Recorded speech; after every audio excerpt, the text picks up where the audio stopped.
All right, so right now we're taking a look at these gorgeous pups. I get questions all the time, literally. I say that, but I do mean it. How do I pick my pup? I'm like, bro, I don't know what you was breeding for.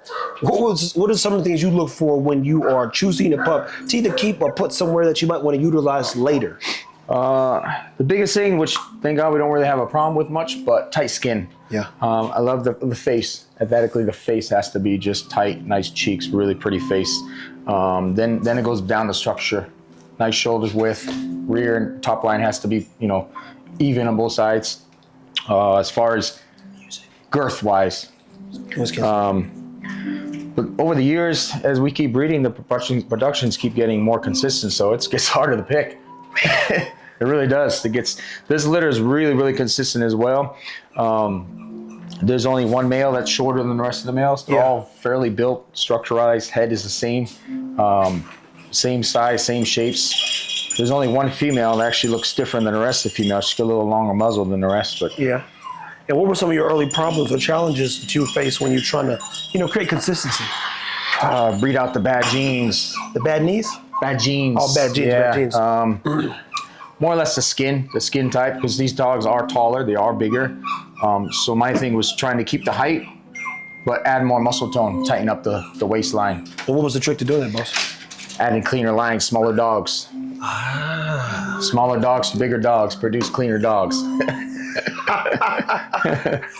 Now that's interesting. And did you have to focus on the female or the male to solve that problem? Both, yeah. Because I was doing so many breedings, I had to do both, yeah. There was a point where we were doing like 10 breedings a year. It was getting nuts. Sheesh. Now we do one or two litters a year. That's crazy, man. I haven't even touched one of these jokers yet. Man. Goodness, man. Yeah, this is how you get sucked into it, boy. You're like this. All these pups should be at least the size as grizzly bear you've seen outside. Sheesh. And grizzly's a big old I would boy. say 100 to 115 pounds, 22 to 24 inches to the wethers. Are they related?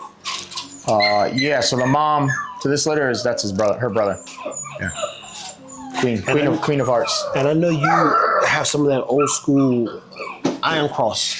Lots of iron cross. Yep, lots of iron cross. There's a lot of iron cross in this from the mother's side.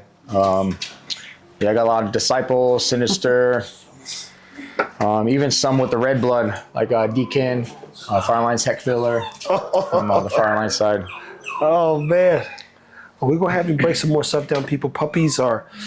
What's the hardest part about doing the puppy business, man? Like, breeders have it's like a double-edged sword. They hate you and love you because people love puppies, but they hate that you're breeding. And then the other part is, as you know, getting them into good homes, making sure that people are going to take care of the dog. That's the biggest thing is finding the right homes. We get a lot of messages on puppies, and sadly, we just kind of have to push them towards the wrong way. Just can't sell a puppy to everybody. The money isn't an issue, obviously. Yeah. The biggest issue is continue to get these in good homes to continue the reputation of the breed, and aesthetically showing that these dogs can look better than the name bully that's out there. And look, I've told you guys before, I never thought bully was a good word. I can't imagine even any AKCs that the American bully now showing. It's not a good connotation. No. I know it's a fun word to use, but at least we know what the pit bull was designed to do. Whether you like it or not, it's a bull and it's a pit. Put the pit in the bull. Yeah. You got a pit bull. It was given a job to do certain things. There's a lot of bully posts get sent to me. And for whatever reason, you want my opinion. Hey, why do you think that dog ripped off that woman's arm? I'm like, I mean, my man, I hope I never. 100 reasons why. Yeah. You just never know. It's too many variables. How was it bred? Where was it raised? How was it raised? Who written? That part. So when you what it was fed? Man. What did she do to the dog? That part too. So when you come in contact with people like Chris over here, who's literally trying to do it right, has done it right for some time, paced himself. Clearly, he's got some great looking pups, and I love consistency, man. That's not bad. I mean, like when you have dogs like this and that, and I've been there. Yeah. I've been there trying to get it right. And it's a journey in itself because our goal is to produce a dog that can walk at least 2 miles. You know, and that's not the American bully. No, it's people like, hey man, my dog couldn't really swim. Well, why'd you throw it in the pot with water, man?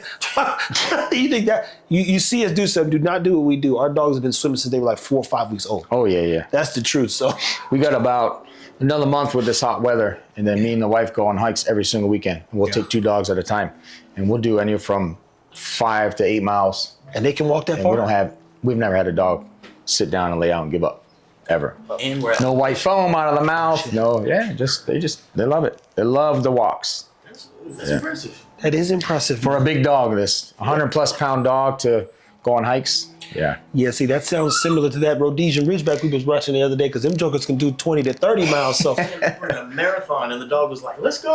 20 miles, man. But point man. is when you can get a bullies, or this against the pits, with good weight. Yeah. Good weight. What was your terminology for an XL? Because that's the biggest thing, and a lot of people don't understand the difference of what the terminology of XL means. Well, Is it height? Is it weight? Is it aesthetically a look of a dog? Or so the standard says anything over 20.5 inches is an XL. height. Height. So there you go. You just answered the question. Yeah. For everybody. You An know, XL is not 160, 100 pound, 200 pound dog. not at all. It doesn't mean nothing for weight. And I get that all the time. You know, Oh, you got some XLs? I get that. Yeah, now I that's get a why 24 inch. you They're like, huh? How much is their weight? that part. So Ego is a tall dog too. So he's not as small as he looks, but he's right at 20.5 and he's got a good height to him. So when they say, how much does he weigh? I'm like, he's like 84, 85 pounds. They're like, Big for that size. they're like, really? Built. And I'm like, well, they go, but it's kind of small for an XL. I said, did you read the standard? Because the standard don't say the dog supposed to weigh 150. And Chris Moore has jumped on here and said it himself. But you guys that got 150 pound XLs, those are mastiffs. There are only 2 dogs who get over 130, 140 pounds for real life. Like for real life, only like your dog or the boar, your Borbals, your bull mastiffs, which you can again can mesh and take one that looks like, but Corsos, Corsos, those your rots, European Corsos. Whew. Oh yeah, Rots too. European rots. Whew. a $140 and up, you can get that out of those dogs. But now we're not talking about a bully, we're talking about something else. And at the end of the day, that's between you and God. But when you look at the weight, there's no weight requirements. No. I breed for height and muscle tone. There you go. Weight is not a thing. Structure. All about height, structure, and why is structure so important? it makes the life of the dog live longer. And that's what I wanted to hear, man. I knew you were supposed to say it. It's about quality of No life. internal problems, no kidneys, no heart failure, no brain problems, no hip dysplasia, no elbow dysplasia. Yeah. All those things, man. All those things matter. I'm going to I got so much stuff we got coming out, man. But this right here helps speed up the process because he's speaking my language. He's got some great dogs. He's giving you the info. He aligns with everything that we try to highlight. So stay tuned because we got some other big dogs to see.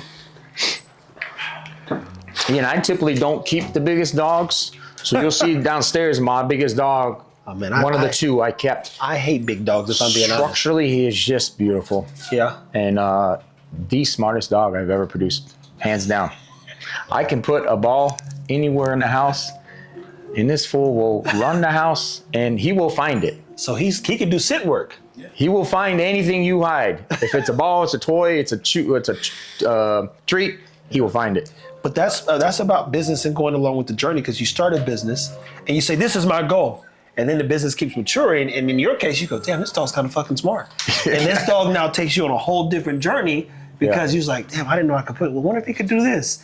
And like any business, you keep growing out of your original plan because the plan changes because it gets better on its own when you're making good choices. Training is a whole nother level, though. That's another 10 years to learn. I ain't got that time. Hey, I understand, man. I leave it up to everyone else to do all the training. Yeah. And they've done well. We got a lot of weight pull champions, water jumping champions. We got 2 NYPD dogs in New York. We got that 1-year-old female that hit 10 certifications by a year-old. See what I'm saying? Look, it's great. CPR. But you gave them, I tell people, here's what the dog can do. Now, if you program it correctly, you're good. If you don't go out, the dog will just be a good dog. It'll chill. Yeah. So if you don't press the buttons, you won't have to worry about an Ego or a Tron or a Cha-Cha. They would just be couch potatoes if I didn't do it. I almost named Ego Big Mac. Oh, yeah. Because he was so chill. Yeah. He like, but I said, Put some fire on him. Let's go. Let's go, buddy. So had we not focused on that part you're talking about, he just been there chilling with his balls up. Like he does half the day anyway. Temperament's too another good thing with these dogs. These dogs will chill, lounge on the couch. This is the couch for the dogs. That's why there's a blanket there. This is where they lay.